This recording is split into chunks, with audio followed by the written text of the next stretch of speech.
அன்பு நேயர்களுக்கு இனிய வணக்கம். மிதுனம் ராசிக்கார நேயர்களுக்கு நம்ம இன்னைக்கு வீடியோ பதிவுக்கு முழுமையாக போகிறதுக்கு முன்னாடி முருகரை மனதார வணங்கிட்டு வீடியோ பதிவுக்குள்ளே போகலாங்க. ஓ முருகா போற்றி, ஓ முருகா போற்றி, ஓ முருகா போற்றி, எனக்காக்கும் முருகனே போற்றி. நல்லதே நடக்கும், நல்லது மட்டும்தான் நடக்கும். நம்முடைய மிதுனம் ராசிக்காரங்களை பொறுத்த வரைக்கும் இவங்க கிட்ட புத்திசாலித்தனம் அதிகமாக இருக்கு, பேச்சும் திறன் அதிகமாக இருக்குங்க. இவங்க கிட்ட கம்யூனிகேஷன் லெவல் அதிகமாக இருக்கு. இவங்களுடைய பேச்சு அடுத்தவங்களின் மனசை கவரக்கூடிய பேச்சாக இருக்கும். சமுதாயத்தில் மிகப்பெரிய பிரபலமாக இவங்க இருப்பாங்க. அதிகம் யோசிக்கக்கூடியவங்களாக இவங்க இருக்காங்க. இவங்க காதலில் ஆழம் கொண்டவங்களாக இருப்பாங்க. குடும்பத்தின் மீது அதிக பாசம் கொண்டவங்களாக இருக்காங்க. செய்யக்கூடிய தொழிலை ஆர்வத்தோடு செய்யக்கூடியவங்களாக இருக்காங்க நம்மளோட மிதுனம் ராசிக்காரங்க. இவ்வளவு அருமையான நற்குணங்களை கொண்ட மிதுனம் ராசிக்கார அன்பர்களே, எல்லாரும் ஆரோக்கியமாக இருக்கீங்களா? ஏங்கம்மா நீங்கள் வர எங்களை பார்த்து இப்படி ஒரு கேள்வி கேட்குறீங்களே? எங்கள் வாழ்க்கையில் இருக்கக்கூடிய பிரச்சனைகளை பார்த்தா ஆரோக்கியமாக சந்தோஷமாக வாழ்கிற மாதிரியா தெரியுது. நாங்களே ஒவ்வொரு நாளும் எப்படி வாழ்கிறதுன்னு தெரியாமல் முடிச்சுக்கிட்டு இருக்கோம் அப்படின்னு உங்கள் மனசில் நினைக்கிறது புரியுதுங்க மிதுனம் ராசிக்காரர்களே. உங்கள் வாழ்க்கையில் இருக்கக்கூடிய இந்த கஷ்டத்துக்கெல்லாம் இனி வரக்கூடிய காலங்களில் தீர்வு கிடைக்க போகுது. உங்கள் வாழ்க்கையில் நிம்மதியும் சந்தோஷமும் நிலைச்சிருக்க போகுது. உங்கள் வாழ்க்கையில் இதுநாள் வரைக்கும் இருந்த அனைத்து பிரச்சனைகளுக்கும் தீர்வு கிடைக்க போகுது. திருமண வயதில் இருப்பவர்களுக்கு திருமணம் நடக்க போகுதுங்க. குழந்தை பாக்கியம் இல்லாதவர்களுக்கு குழந்தை பாக்கியம் கிடைக்க போகுதுங்க. பூர்வீக சொத்து ரீதியாக இருந்த அனைத்து பிரச்சனைகளுக்கும் தீர்வு கிடைக்க போகுது. உங்களுக்கு வரவேண்டிய பூர்வீக சொத்து உங்கள் கையில் வந்து சேரப்போகுதுங்க. நீங்கள் புதுசாக நிலம் வாங்க போகிறீங்க, வாகனம் வாங்க போகிறீங்க, நகை வாங்க போகிறீங்க. உங்களை விட்டு பிரிந்து சென்ற உறவுகள் எல்லாருமே இனி வரக்கூடிய காலங்களில் உங்களை தேடி வரப்போகிறாங்க. உங்களுடைய படிப்புக்கும் தகுதிக்கும் ஏற்ற மாதிரி நல்ல வேலையெல்லாம் உங்களுக்கு கிடைக்க போகுதுங்க. உங்களுடைய உடல்நிலை ஆரோக்கியமாக இருக்க போகுது. குடும்பத்தில் சந்தோஷம் நிலைச்சிருக்க போகுதுங்க. ஜோதிட சாஸ்திரத்தில் 3வது அமைந்துள்ள ராசி தாங்க நம்மளோட மிதுனம் ராசி. நம்மளோட மிதுனம் ராசிக்காரங்க தைரியசாலியாக இருப்பாங்க. மிதுனம் ராசியனுடைய அதிபதியின் புதன் பகவானுங்க. மிதுனம் ராசியில் இருக்கக்கூடிய நட்சத்திரம் யாராருன்னு பார்த்தீங்கன்னா மிருகசீரிசம் 3, 4ஆம் பாதங்க, திருவாதிரை, புனர்பூசம் 1, 2, 3ஆம் பாதம். இவங்க எல்லாரும் நம்மளோட மிதுனம் ராசியில இருக்கக்கூடிய நட்சத்திரங்க. புதன் பகவான் மிதுனம் ராசியை ஆட்சி செய்கிறாருங்க. நம்மளோட மிதுனம் ராசிக்காரங்களுக்கு நட்பு ராசியா இருக்கக்கூடியவங்க யாராருன்னு பார்த்தீங்கன்னா ரிஷபம், கன்னி, துலாம். இவங்க எல்லாரும் நம்மளோட மிதுனம் ராசிக்காரங்களுக்கு நட்பு ராசியா இருக்காங்க. மிதுனம் ராசிக்காரங்க வாழ்க்கையில எவ்வளவு கஷ்டம் வந்தாலும் தைரியத்தை விட மாட்டாங்க. முயற்சி பண்ணிக்கிட்டே இருப்பாங்க. அடுத்தவங்க செய்ய முடியாதுன்னு ஒதுக்கி வச்ச காரியத்தை கூட அழகா திட்டம் தீட்டி அந்த காரியத்துல வெற்றி அடையக்கூடியவங்களா இருப்பாங்க நம்மளோட மிதுனம் ராசிக்காரங்க. எப்போதுமே சுறுசுறுப்பா இருப்பாங்க. மீன் போன்ற அழகிய கண்களை கொண்டவங்களா இவங்க இருப்பாங்க. இவங்களுக்கு சோம்பேறித்தனம் சுத்தமா கிடையாதுங்க. மிதுனம் ராசிக்காரர்களே, உங்களுக்கு இந்த கார்த்திகை மாதம் மிகவும் சிறப்பு வாய்ந்த மாதங்க. ஏன்னா சூரிய பகவான் காலச்சக்கரத்தின் 8ஆம் இடத்திலிருந்து அருள் பாலிக்கிறார். திருவண்ணாமலை தீபம் இந்த மாதத்தின் முக்கிய அம்சமாக இருக்கு. பரணி தீபம் வீட்டில் ஏற்றுவது முன்னோர்களின் ஆசிர்வாதத்தையும் குடும்பத்தில் மகிழ்ச்சி, செல்வம், லட்சுமி கடாட்சம் போன்றவற்றை தரும். திருவண்ணாமலை தீபத்தை தரிசிப்பது பெரிய புண்ணியம். இது முன்னோர்களின் சாப நிவர்த்தி, திருமணம், குழந்தை பாக்கியம் போன்ற வேண்டுதல்களை நிறைவேற்றும். மிதுனம் ராசிக்காரர்கள் எதையும் ஆழமாக யோசித்து தெளிவு பெறும் வரை விடமாட்டாங்க. அவர்கள் சமயோஜித புத்தியில் சிறந்தவங்க. அவர்களை யாராலும் வெல்ல முடியாது. அவர்கள் சிறந்த திட்டங்களை தீட்டுவாங்க. ஆனால் சில நேரங்களில் அதிகப்படியான யோசனைகளால தவறுகள் நேரலாம். இருப்பினும் அவர்கள் தைரியம் மற்றும் தன்னம்பிக்கை உடையவங்க. இந்த ராசிக்காரங்க எதையும் சமாளிக்கும் திறமை பெற்றவங்க. எதிலும் நிரந்தரம் இல்லை என்பதை உணர்ந்து செயல்படுவாங்க. மிதுனம் ராசிக்கு கார்த்திகை கார்த்திகை மாதத்தில் வேச யோகம் கதவை தட்டுதுங்க. குரு பகவான் ராசிக்கு 2ஆம் இடத்திலும், கேது பகவான் 3ஆம் இடத்திலும், சுக்கிர பகவான் 4ஆம் இடத்திலும் ஆட்சி பெற்று இருக்கிறார். சூரியன் மற்றும் புதன் சேர்க்கையால் ஆதித்ய ராஜயோகம் உருவாகுது. சூரியனுக்கு 2ஆம் வீட்டில் சுக்கிரன் சஞ்சரிப்பதால் உங்கள் வாழ்க்கையில் நல்லது தாங்க நடக்கும். கெட்டதுங்கிற பேச்சுக்கு துளி கூட இடம் கிடையாதுங்க. சூரியனுக்கு 2ஆம் வீட்டில் சுக்கிரன் சஞ்சரிப்பதால் வேச யோகம் உருவாக்குது. இந்த யோகம் சரியான திட்டமிடல் மற்றும் வெற்றியை தரும். கார்த்திகை நட்சத்திரம் திருக்கார்த்திகையாக கொண்டாடப்படுகிறது. முருகப்பெருமானை வழிபடுவதால் முத்தான வாழ்க்கை உங்களுக்கு அமையுங்க. கார்த்திகை மாதம் முருகப்பெருமானுக்கு உரிய மாதங்க. ஒவ்வொரு செவ்வாய்க்கிழமையும் விரதமிருந்து ஓம் நமோ குமராய நமக என்ற மந்திரத்தை 108 முறை சொல்லணுங்க. வீட்டில் விநாயகர் மற்றும் குலதெய்வத்தை வழிபட்ட பிறகு முருகப்பெருமான் படத்துக்கு செவ்வரளி மாலை அணிவித்து திருநீர் போட்டு வணங்குனீங்கன்னா உங்கள் வாழ்க்கையில் இருக்கக்கூடிய அனைத்து பிரச்சனைகளும் காணாமல் போயிடும். உங்களுடைய தலை விதி மாறும். கார்த்திகை மாதம் மிதுனம் ராசிக்கு ஆரோக்கியம், தொழில், உறவு, ஆற்றல், அதிர்ஷ்டமெல்லாம் தரக்கூடிய மாதமாக இருக்கு. தைரியத்தால் செயல்கள் சிறப்பான வெற்றியை கொடுக்கும். சொந்த தொழில் செய்பவர்களுக்கு புதிய சிந்தனைகள் மூலம் லாபம் அதிகரிக்கும். நிதிநிலையில் முன்னேற்றம் ஏற்படும். கடன்கள் தீரும். வாழ்க்கை துணை நேர்மையாக நடப்பார்கள். ஆரோக்கியம் மேம்படும். குடும்பத்தில் மகிழ்ச்சி அதிகரிக்கும். மன நிம்மதி கிடைக்கும். முன்கோபத்தை குறைத்து கொள்ளணும். வியாபாரத்தில் முதலீடுகளை கவனமாக செய்யணும். மாணவர்கள் கல்வியில் முன்னேற்றம் அடைவார்கள். பெண்களுக்கு குடும்பத்தில் சந்தோஷம் அதிகரிக்கும். உங்களுடைய ஆசைகளும் கனவுகளும் நிறைவேறக்கூடிய மாதமாக உங்களுக்கு இந்த மாதம் அமைஞ்சிருக்குதுங்க. மொத்தத்தில் மிதுனம் ராசிக்கு இந்த கார்த்திகை மாதம் கை கொடுத்து தூக்கி விடக்கூடிய மாதமாக இருக்கும். கடவுள் உங்கள் பக்கத்தில் இருக்கிறார். முருகப்பெருமானை வழிபடுங்கள். ஒவ்வொரு நட்சத்திரத்திற்கும் என்ன பரிகாரம் செய்ய வேண்டும் என்பதை நம்ம இந்த வீடியோ பதிவில் முழுமையாக தெரிஞ்சுக்க போகிறேங்க. கடவுளை நம்புங்க. முழுமையான பக்தியுடன் வழிபட்டா முழுமையான பலன் உங்களுக்கு நிச்சயமாக கிடைக்குங்க. மிதுனம் ராசிக்கார நேயர்களே, அடுத்ததாக நம்முடைய மிதுனம் ராசியில் இருக்கக்கூடிய ஒவ்வொரு நட்சத்திரக்காரர்களுக்கும் இந்த மாதம் எப்படி இருக்குன்னு பார்க்கலாங்க. நம்முடைய மிதுனம் ராசியில் இருக்கக்கூடிய முதல் நட்சத்திரம் மிருகசீரிஷம். உங்களுக்கு இந்த மாதம் எப்படி இருக்குன்னு பார்க்கலாங்க. மிருகசீரிஷம் நட்சத்திரத்தில் 3ஆம் மற்றும் 4ஆம் பாதத்தில் பிறந்தவங்க இந்த கார்த்திகை மாதம் அதிர்ஷ்டமான மாதமாக இருக்கும். சனி பகவானால் செல்வாக்கு உயரும்.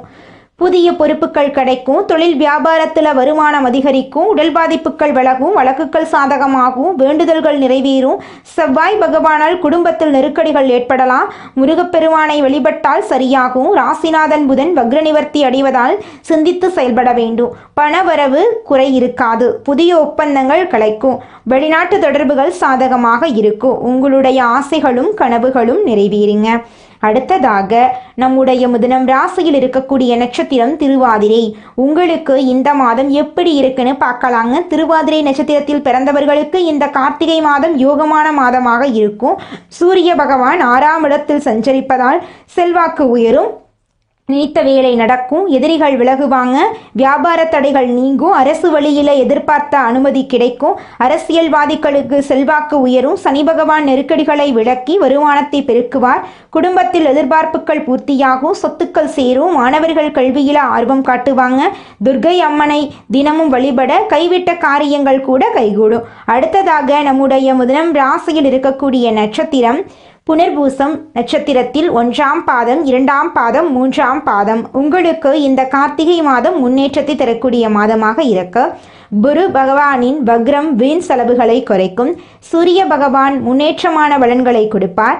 திறமைகள் வெளிப்படும். வருமானம் அதிகரிக்கும். உத்தியோகத்தில் இருந்த பிரச்சனைகள் முடிவுக்கு வரும்.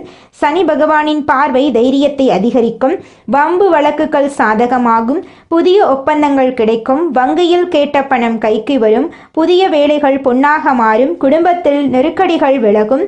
நரசிம்மரை அனுதினமும் வழிபாடு செஞ்சீங்கன்னா நன்மைகள் அதிகரிக்கும். உங்களுடைய கனவுகளும் ஆசைகளும் நிறைவேறும். படிச்சு முடிச்சுட்டு வேலை தேடிட்டு இருக்க இளைஞர்களுக்கு படிப்புக்கும் தகுதிக்கும் ஏற்ற மாதிரி நல்ல வேலையெல்லாம் கிடைக்க போகுதுங்க. உங்கள் வாழ்க்கையில் இந்த மாதம் மேலும் நல்லதெல்லாம் நடக்க நீங்கள் செய்யக்கூடிய பரிகாரம் என்னென்னு பார்த்தீங்கன்னா, உங்கள் வீட்டுக்கு பக்கத்தில் இருக்கக்கூடிய முருகர் ஆலயத்துக்கு போயிட்டு முருகரை மனதார வணங்கிட்டு வாங்க. உங்கள் வாழ்க்கையில் இருக்கக்கூடிய அனைத்து பிரச்சனைகளும் காணாமல் போயிருங்க. உங்களுடைய எண்ணம் போல உங்கள் வாழ்க்கையில் நல்லது மட்டும்தாங்க தாங்க நடக்கும். ஓ முருகா போற்றி, ஓ முருகா போற்றி, ஓ முருகா போற்றி, என்னை காக்கும் முருகனே போற்றி. நல்லதே நடக்கும், நல்லது மட்டும்தான் நடக்கும். குலதெய்வம் எங்கேயோ இருக்குது, என்னமோ இருக்குது அப்படிலாம் நீங்கள் நினைக்க வேண்டாங்க.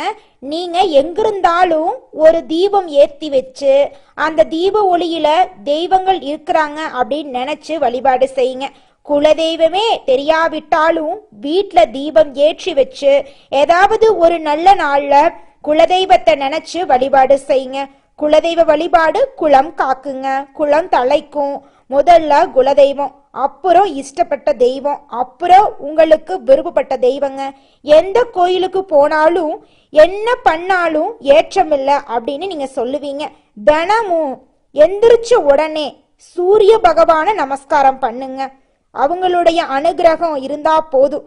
மற்ற கிரகங்கள் எல்லாம் சாதகமா இல்லைனா கூட பரவாயில்ல, அந்த சூரியனுடைய பிரகாசம் உங்க வாழ்க்கையவே பிரகாசமா மாத்திருங்க. அந்த வெளிச்சம் உங்களை வந்து சேருங்க. உங்க வாழ்க்கையில் இருக்கக்கூடிய கண்ணீரெல்லாம் கரைஞ்சு போயிருங்க. நம்மளுடைய மிதுனம் ராசிக்காரங்க இரட்டைத்தன்மை உடையவங்களா இருக்காங்க. முடிவெடுக்கிறதுக்கு முன்னாடி பல முறை யோசிக்கிறாங்க. மற்றவங்க தப்பா பேசிடக்கூடாது அப்படிங்கிறத ரொம்பவும் கவனமா இருக்காங்க. தன்னம்பிக்கை குறைஞ்சு கஷ்டங்கள் நிறைந்த வாழ்க்கையை இவங்க வாழ்ந்துட்டு இருக்காங்க. இனி வரக்கூடிய காலங்கள்ல இவங்களுடைய வாழ்க்கையில இவங்க எண்ணம் போலவே வாழ்க்கை சிறப்பா இருக்க போகுதுங்க. நவ கிரகங்கள் நட்சத்திரங்களின் ஆதிக்கத்தால தான் நல்லது கெட்டது நடக்குதுங்க. கிரகங்களோட நிலை, அவங்களோட சேர்க்கை, மாற்றம் இதை பொறுத்துதான் உங்க வாழ்க்கையில நல்லது கெட்டது நடக்கும். தலைவிதியை மாற்ற முடியாதுங்க நம்மளால, ஆனா வரக்கூடிய ஆபத்திலிருந்து நம்மளால தப்பிச்சுக்க முடியும். ஜோதிடம் அப்படிங்கிறது இருண்ட நம்மளுடைய வாழ்க்கைக்கு ஒரு வெளிச்சத்தை தரக்கூடியதா இருக்குதுங்க. ஆடி மாசத்துல சூரியன் கடகம் ராசியில போறதுனால மிதுனம் ராசிக்காரங்களுக்கு அற்புதமான பலன்களை கொடுக்க போகுதுங்க. இழந்த அனைத்தையும் நீங்க மீட்க போறீங்க. ராசிநாதன் சூரியன் 2ஆம் வீட்டுல இருக்கிறதுனால பணவரவு அதிகரிக்க போகுது. குடும்பத்துல நிம்மதி ஏற்பட போகுது. புதிய வேலை வாய்ப்புகள் உங்களுக்கு கிடைக்க போகுது. தொழில் தொடங்க வாய்ப்புகள் கிடைக்க போகுது. காதல் உறவு மேம்பட போகுது. முதலீடுகள்ல லாபம் கிடைக்க போகுது. ஆன்மீகத்துல உங்களுக்கான ஆர்வம் அதிகரிக்க போகுது. ஆரோக்கியத்துல நீங்க கவனமா இருந்துக்கணும்.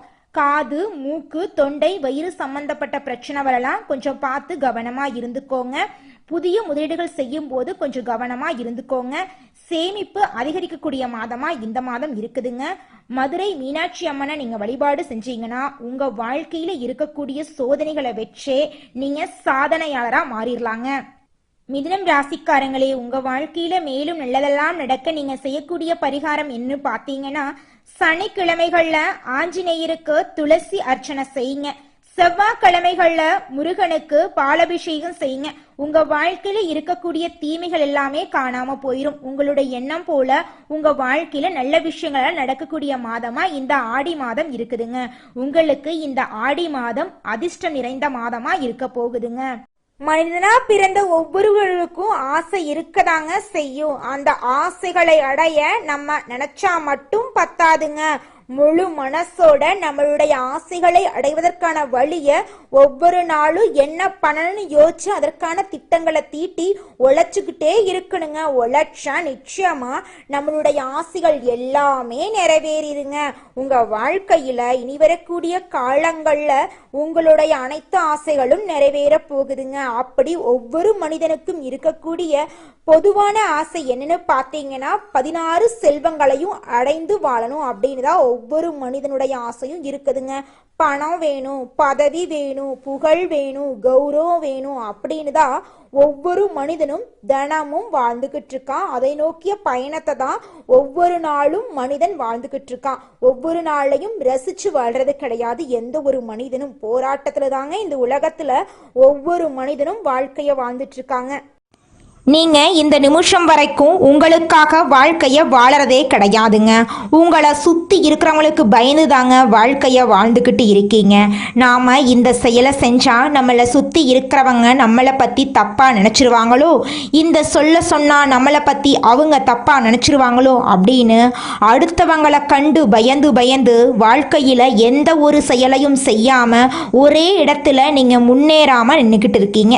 இனி வரக்கூடிய காலங்களையாவது போகும்போது யாரை கண்டும் அச்சப்படாம கடவுளை கண்டு மட்டும் பயந்தா மட்டும் போதுங்க. வேற யாரை கண்டும் நீங்க பயப்பட வேண்டாம். கடவுள் இந்த உலகத்துல உங்களை எதுக்காகங்க படைச்சிருக்காரு? உங்களுக்காக நீங்க வாழணும் அப்படிங்கறக்காக தான் படைச்சிருக்காரு. உறவுகளுக்காகவும் நண்பர்களுக்காகவும் உங்களுடைய வாழ்க்கையை நீங்க தியாகம் பண்றது நியாயம் கிடையாதுங்க. உங்களுக்காக உங்க வாழ்க்கையை வாழ கத்துக்கோங்க. வாழ்ற வாழ்க்கை ஒரு முறை தாங்க. அந்த வாழ்க்கையை உங்களுக்காக வாழ கத்துக்கோங்க. நீங்கள் என்னதான் உங்கள் வாழ்க்கையை தியாகம் செஞ்சாலும் உங்களை சுற்றி இருக்கக்கூடிய உறவுகளோ நண்பர்களோ நீங்கள் கஷ்டப்படக்கூடிய சூழ்நிலையில் வந்து உதவுவாங்க அப்படின்னு பார்த்தீங்கன்னா நிச்சயமாக கிடையாதுங்க. இந்த களி உலகத்தில் எல்லாருமே நம்மளை தேவைக்காக தாங்க பயன்படுத்துகிறாங்க. தேவைக்காக தான் நம்மளை பயன்படுத்துகிறாங்களா அப்படிங்கிறத நீங்கள் தெரியாத வரைக்கும் வாழ்க்கையில் முன்னேறாமல் அதே இடத்துல தாங்க இருக்க முடியும். ஆமாங்க, கூட பிறந்த உடன்பிறப்புகளாக இருக்கட்டும், நம்முடைய உறவினர்களாக இருக்கட்டும், நண்பர்களாக இருக்கட்டும், யாரா வேணாலும் இருக்கட்டும், எல்லாருமே நல்லவங்க அப்படின்னு சொல்ல முடியாது. 100ல் ஒரு 10% பேர் தாங்க இந்த உலகத்தில் நம்ம நல்லா இருக்கணும் அப்படின்னு நினைப்பாங்க. மீதம் இருக்கக்கூடியவங்க எல்லாருமே நம்மளை பற்றி துளி கூட கேர் பண்ணிக்கவே மாட்டாங்க. நம்மளுடைய மிதுனம் ராசிக்காரங்களுடைய அதிபதி புதன் பகவானுங்க. புதன் பகவான் வலிமையா இருக்கிறதுனால நீங்க கஷ்டப்பட வேண்டிய அவசியமே கிடையாதுங்க. புதன் பகவானை வழிபாடு செஞ்சா போதுங்க, உங்க வாழ்க்கையில நல்லது தாங்க நடக்கும். ஏழை குழந்தைங்களுக்கு படிப்புக்கு உதவி செய்யறதின் மூலமா புதன் பகவானுடைய அனுகிரகத்தை நீங்க முழுமையா பெறலாங்க. புதன் பகவான் வலிமையா இருக்கிறதுனால அரசாங்க உத்தியோகத்தை நீங்க சீக்கிரமா பெறலாங்க. புதன் கிழமைகள்ல பச்சை நிற உடைகளை தானமா கொடுங்க. பச்சை நிற உடைகளை அணியுங்க. பச்சை காய்கறிகளை புதன் பகவானுக்கு நெய்வேத்தியமா கொடுங்க. அவருக்கு பச்சை வஸ்திரம் சாற்றி வழிபாடு செய்யுங்க. உங்க வாழ்க்கையில நல்லது மட்டும்தாங்க நடக்கும். கெட்டதுங்கிற பேச்சுக்கு துளி கூட இடம் கிடையாதுங்க. எல்லாம் அவன் செயல். இந்த உலகத்துல யாருங்க கோடீஸ்வரன்? கோடி கோடியா பணம் வச்சிருக்கிறவங்களா, பிடிச்ச உணவுகளை சாப்பிட்றவங்களா, பிடிச்ச உறவுகள் கிட்ட பேசுறவங்களா? இதுல யாருமே கோடீஸ்வரன் கிடையாதுங்க. யார் ஒருத்தவங்க நோய் நொடி இல்லாம மனக்கவலை இல்லாம நிம்மதியா தூங்குறாங்களோ அவங்க தாங்க இந்த உலகத்திலேயே சிறந்த கோடீஸ்வரன். அப்பேற்பட்ட கோடீஸ்வரன் ஆகக்கூடிய யோகம் உங்களுக்கு இந்த மாதம் அமைஞ்சிருக்குதுங்க. உங்க வாழ்க்கையில இனி வரக்கூடிய காலங்கள்ல கவலை கண்ணீர் அப்படிங்கிற பேச்சுக்கெல்லாம் துளி கூட இடம் கிடையாதுங்க. இது நாள் வரைக்கும் உங்களுடைய மனசில் இருந்த மனக்கவலைகள் எல்லாம் இனி வரக்கூடிய காலங்கள்ல காணாம போகுதுங்க. நீங்க சந்தோஷமான ஆரோக்கியமான வாழ்க்கைய இனி வரக்கூடிய காலங்கள்ல வாழ போறீங்க. உங்க வாழ்க்கையில சந்தோஷம் நிலைச்சிருக்க போகுதுங்க. எதையும் சுலபமாக புரிந்து கொள்ளக்கூடிய மிதுனம் ராசியினரே, நீங்கள் பதட்ட குணத்தை கைவிடுவது முன்னேற்றத்திற்கு உதவுங்க. இந்த மாதம் காரிய தாமதம் உண்டாகலாம். நீங்கள் கொஞ்சம் எச்சரிக்கையாக இருந்துக்கோங்க. ஏதாவது ஒரு வகையில் மனக்குழப்பம் ஏற்பட்டு நீங்கள் போகுது. சாதாரணமாக பேச போக அது சண்டையாக மாறலாம். அதனால் பேசும்போது நீங்கள் கவனமாக இருந்துக்கோங்க. வேலை தவறி உணவு உண்ண வேண்டிய நிலை இருக்குங்க. பொருட்களை கவனமா பார்த்து கொள்றது நல்லதுங்க. தொழில் வியாபாரம் தொடர்பாக அலைச்சல் ஏற்படுங்க. வாடிக்கையாளர்களுக்கு சரக்குகளை அனுப்பும்போது பாதுகாப்பாக அனுப்புவது நல்லதுங்க. உத்தியோகத்தில் இருப்பவர்கள் வேலை பளு காரணமாக அலைய வேண்டிய சூழ்நிலை இருக்குங்க. குடும்பத்தினருடன் அனுசரித்து செல்வது நல்லதுங்க. கணவன் மனைவிக்கிடையே மன வருத்தம் ஏற்படலாம். கொஞ்சம் கவனமாக இருந்துக்கோங்க. பிள்ளைகளிடம் அன்புடன் பேசுவது நன்மை தருங்க. கலைத்துறையினருக்கு கொடுக்கல் வாங்கல்ல இருந்த பிரச்சனை தீரும். நீண்ட நாளாக இருந்த கஷ்டம் நீங்கும். எதையும் செய்து முடிக்கும் சாமர்த்தியம் உண்டாகும். அரசாங்கம் மூலம் லாபம் ஏற்படும். வெளியூர் அல்லது வெளிநாட்டு பயணம் சாதகமாக இருக்கும். அரசியல் துறையினருக்கு வாக்குவன்மையால் எதையும் சாதித்து கொள்வீங்க. புதிய பதவி புதிய பொறுப்புகள் எல்லாம் உங்களுக்கு கிடைக்க போகுது. மேலிடம் கொடுத்த வேலையை செய்து முடித்து நபர்களின் நன்மதிப்புக்கு நீங்க ஆளாக போறீங்க. பெண்களுக்கு வீண் மனசஞ்சலம் ஏற்பட்டு நீங்கும். உடைமைகளை கவனமாக பாதுகாத்து கொள்வது நல்லதுங்க. மாணவர்களுக்கு கல்வி பற்றிய வீண் பயம் ஏற்பட்டு நீங்குங்க. வாகனங்களை கவனமாக வைத்துக்கொள்வது நன்மை தருங்க. உங்க வாழ்க்கையில இந்த மாதம் நல்லது மட்டும்தாங்க நடக்கும். கெட்டதுங்கிற பேச்சுக்கு துளி கூட இடம் கிடையாதுங்க. நல்லதே நடக்கும், நல்லது மட்டும்தான் நடக்கும். நன்றி, வணக்கம்.